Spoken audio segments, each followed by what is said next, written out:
Assalamualaikum warahmatullahi wabarakatuh. Pada video kali ini kita akan membahas tentang pemahaman dasar dalam injection molding. Baik, sebelum kita melanjutkan, kita simak video berikut ini.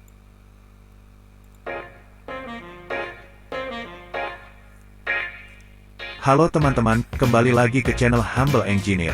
Di video kali ini kita akan membahas sedikit tentang proses injection molding. Injection molding machine merupakan jenis mesin yang digunakan untuk proses produksi produk plastik atau polimer dengan menyuntikkan material polimer cair ke dalam cetakan atau mold pada tekanan tertentu.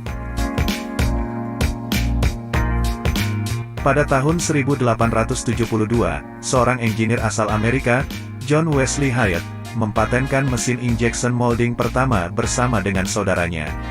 Seiring berjalannya waktu, mesin injection molding mulai berkembang dan menjadi salah satu proses yang efisien untuk memproduksi produk plastik dalam skala besar. Prinsip kerja mesin injection molding adalah dengan melelehkan material biji plastik yang dimasukkan ke dalam hopper, lalu disalurkan melalui skru injektor. Cetakan atau mold yang sudah dibuat sesuai dengan bentuk produk dipasangkan pada mesin.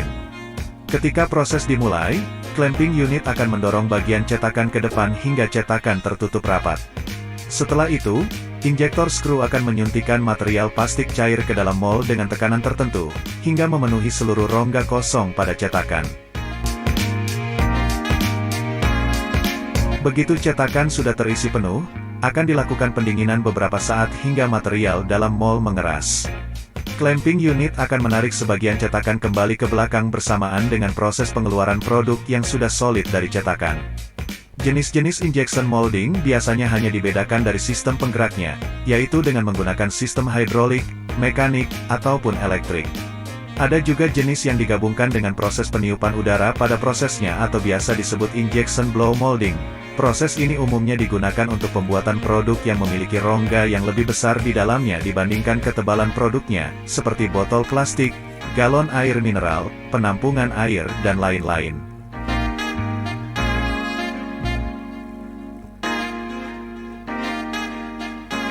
Mesin injection molding terdiri dari dua bagian utama, yaitu clamping unit dan injection unit. Pada bagian clamping unit terdapat sistem clamping yang umumnya menggunakan sistem mekanik, hidraulik ataupun elektrik. Clamping unit berfungsi untuk tempat pemasangan molding atau cetakan dan pengatur gerak buka tutup mold. Selain sebagai memegang mold, unit clamping ini juga berfungsi untuk menahan tekanan pada saat proses injeksi material polimer supaya hasil cetakan tidak mengalami kegagalan terutama flashing. Injection unit merupakan bagian yang berfungsi untuk mencairkan material dan memasukkannya ke dalam cetakan atau molding. Pada unit ini terdapat hopper sebagai tempat penampung biji plastik, lalu barel atau heater yang berfungsi mencairkan biji plastik dengan cara memanaskannya, dan injection cylinder yang berfungsi mendorong poros injektor untuk memasukkan material. Material yang diinjek akan keluar melalui nozzle dan masuk ke dalam molding mengikuti ruang yang tersedia di dalam mold hingga membentuk suatu produk sesuai cetakan. Mold atau cetakan, tersusun dari banyak bagian yang disesuaikan dengan profil produk dan sistem produksi yang akan dibuat. Umumnya mold terdiri dari beberapa standar part yang dapat dibeli di berbagai macam maker molding. Secara general mold tersusun dari core dan cavity yang berpasangan membentuk profil produk yang akan dibuat. Core dan cavity terpasang pada bagian die plate yang menyangganya. Pada bagian atas terdapat striper plate sebagai penyangga dan upper plate sebagai tempat memasang mold ke mesin injection. Sedangkan bagian bawah terdiri dari backplate dan ejector plate sebagai tempat sistem pendorong material keluar dari cetakan setelah proses selesai.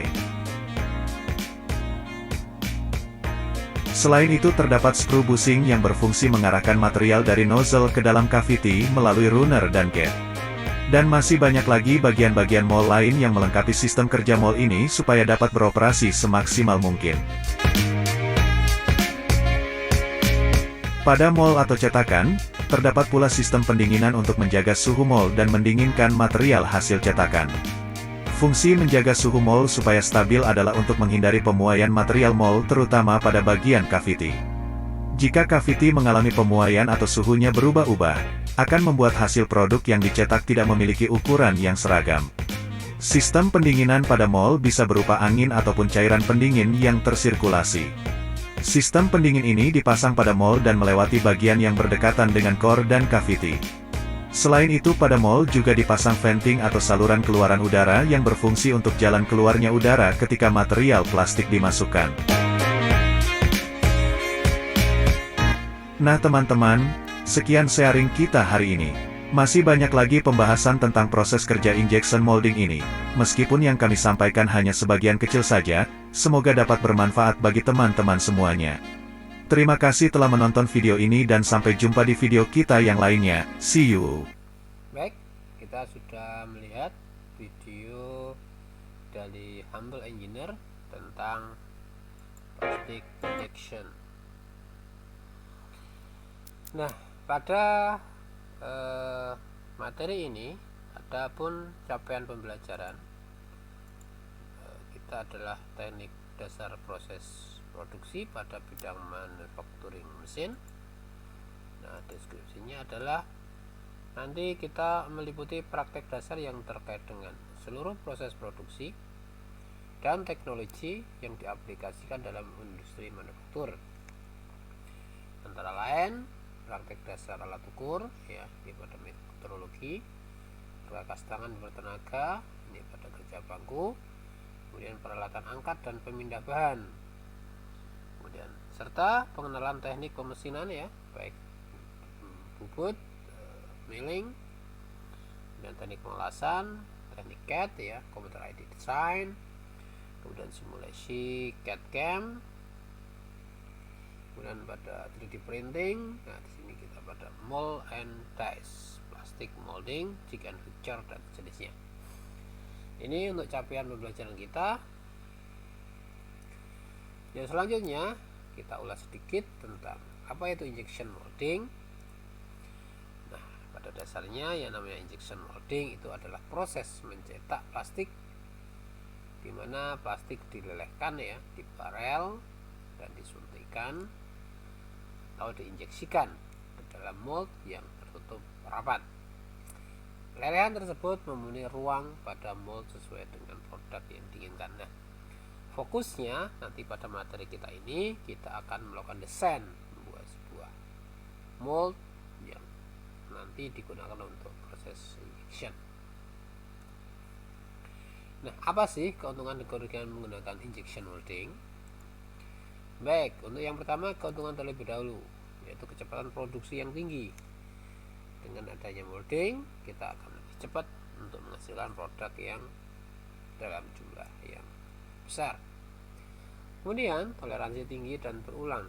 Jadi kita untuk membuat satu produk itu dengan jumlah yang cukup besar, misalkan 500, 1000, dengan toleransi yang sama, dengan bentuk yang sama, dengan spesifik yang sama, ini hampir bisa dilakukan secara cepat menggunakan teknik injection molding. Kemudian biaya tenaga kerja yang relatif rendah ya, karena kita semua